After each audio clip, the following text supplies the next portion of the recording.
अक्सर लोगों का सवाल होता है कि आप कैसे अपना घर साफ सुथरा और मैनेज रखती हैं। तो सबसे पहली बात है कि हमेशा अपने काम की इम्पोर्टेंस और अहमियत समझनी चाहिए। फिर चाहे वो जॉब हो या घर, जिस तरह से हमारे लिए अदर चीजें इम्पोर्टेंट होती हैं, वैसे ही घर की देखरेख, उसको मैनेज करना भी बहुत जरूरी होता है। मैं जॉब भी करती हूँ, तो इसका मतलब ये नहीं है कि मैं घर की प्रायोरिटीज को इग्नोर करूँ, क्योंकि घर की प्रायोरिटीज और जिम्मेदारियाँ भी मेरी हैं।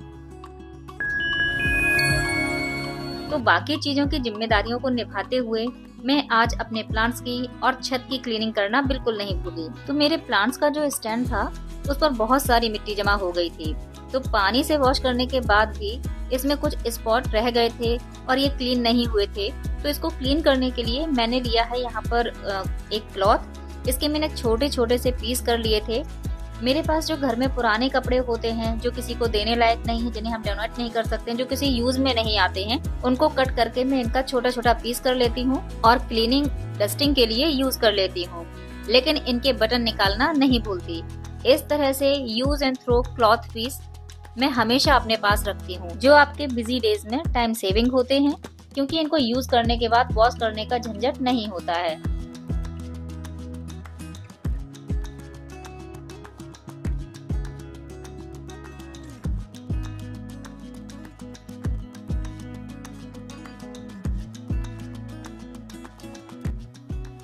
अगर आप बहुत बिजी हैं और आपको लग रहा है कि घर बहुत गंदा लग रहा है, तो अपने घर की चीजों को क्लीन करने के लिए हमेशा एक ही तरह का क्लीनर का यूज करिए।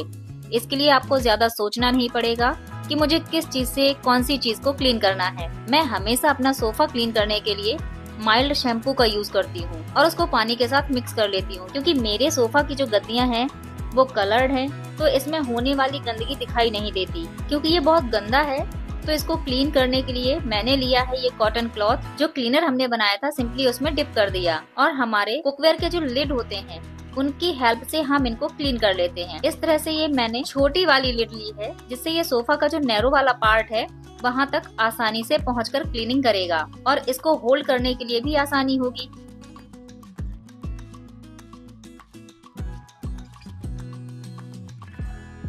और शैम्पू से क्लीन करने के बाद मैंने सिंपल पानी से इसको वाइप कर दिया है। आप इसको वीक में क्लीन नहीं कर पा रहे हैं, तो जब आपको टाइम मिले तब क्लीन करिए। आपने घर में जो चीजें रखी हैं वो यूं ही तो नहीं रखी हैं, उनमें आपका टाइम और पैसा लगा है। तो ऑब्वियस सी बात है, अगर आप इनकी केयर करेंगे तो ये लॉन्ग लास्टिंग रहेंगे।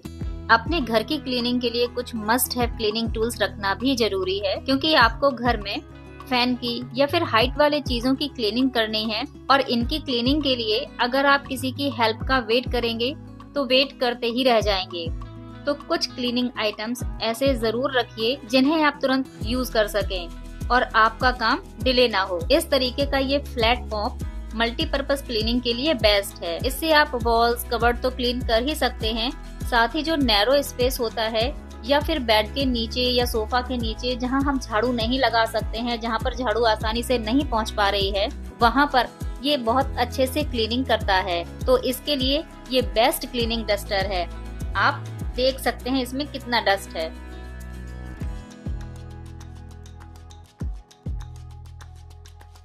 अपने घर के वुडन आइटम्स को क्लीन करने के लिए भी ऐसे क्लीनर का यूज करें जिससे आप तुरंत क्लीनिंग कर सकें।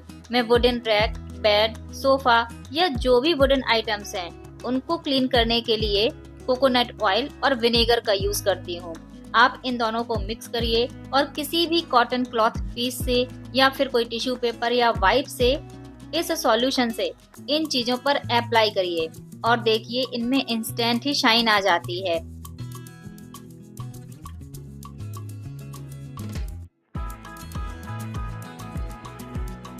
तो मैं अपने वुडन फर्नीचर्स में हमेशा यही कोकोनट ऑयल और विनेगर का मिक्सचर ही यूज करती हूँ।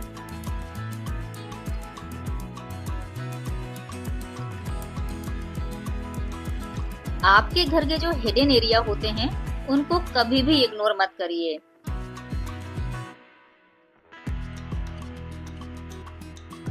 इनकी भी टाइम टू टाइम क्लीनिंग जरूर करते रहें, क्योंकि इनके आसपास, इनके पीछे साइड, इनके टाइल्स पर डस्ट कलेक्ट हो जाती है और स्पॉट हो जाते हैं। तो इनको क्लीन करने के लिए फ्लोर क्लीनर का यूज करें, ये एकदम क्लीन हो जाएगा।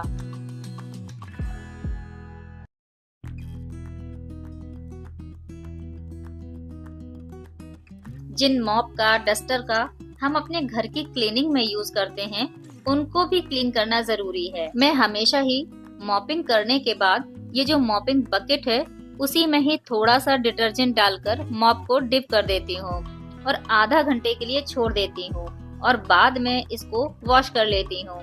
इनको वॉश करना जरूरी है क्योंकि क्लीनिंग के बाद ये इतने गंदे हो जाते हैं कि आप इनसे दोबारा अगर क्लीनिंग करेंगे तो साफ करने की बजाय आप जहाँ पर क्लीनिंग कर रहे हैं वो गंदा हो जाएगा। तो घर की सफाई के बाद, क्लीनिंग के बाद इनको क्लीन करना भी बहुत जरूरी है। आप अपने किचन के कपड़े, डस्टर, हैंड टॉवल्स क्लीन जरूर करें क्योंकि इनमें घी, ऑयल और जो तरह तरह के मसाले हम यूज करते हैं उनके दाग, स्टिकीनेस भर भर के होती है। तो इनको क्लीन करने के लिए मैं हमेशा ही, मेरे पास ये एक एल्युमिनियम का बर्तन है, इसको मैं हमेशा इसी काम के लिए ही यूज करती हूँ। उसमें गर्म पानी लेकर के थोड़ा सा डिटर्जेंट डालती हूँ और किचन के सारे कपड़ों को डिप कर देती हूँ।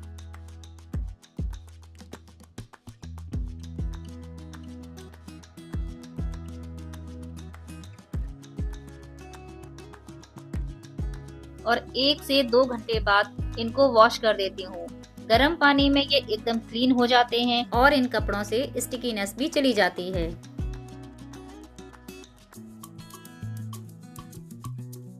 एक बात मैं आपको क्लीनिंग से हटकर बताती हूँ। मेरे जो प्लांट्स हैं उनको कीड़ों से बचाने के लिए मैं हमेशा हल्दी का यूज करती हूँ।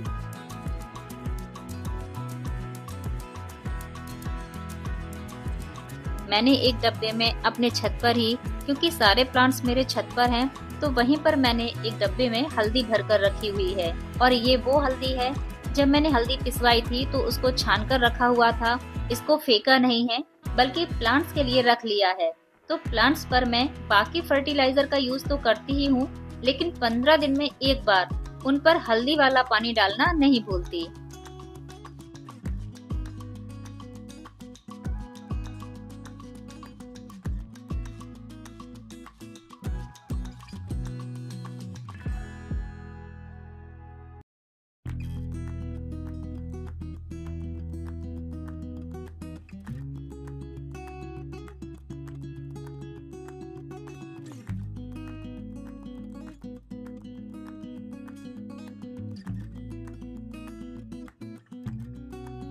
हम अपने घर में जो आर्टिफिशियल प्लांट्स रखते हैं, किचन में रखने वाले आर्टिफिशियल प्लांट्स ज्यादा गंदे होते हैं as compare to other area.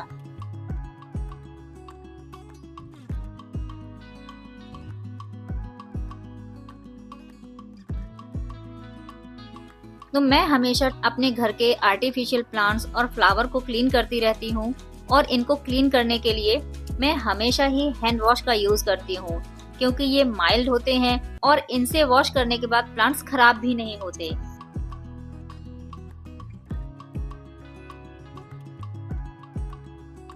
साथ ही वॉश करने के बाद इनमें हल्की सी खुशबू भी रह जाती है। So friends, that's all for today's video. I hope आपको आज का वीडियो पसंद आया हो। अगर आप मेरे चैनल पर नए हैं, वीडियो को पहली बार देख रहे हैं, तो चैनल को सब्सक्राइब करना बिल्कुल ना भूलें। और वीडियो अगर पसंद आया है तो लाइक करें और अपने फ्रेंड्स, फैमिली के साथ शेयर करें। मिलते हैं नेक्स्ट वीडियो में। Till then bye bye. Always stay happy and healthy.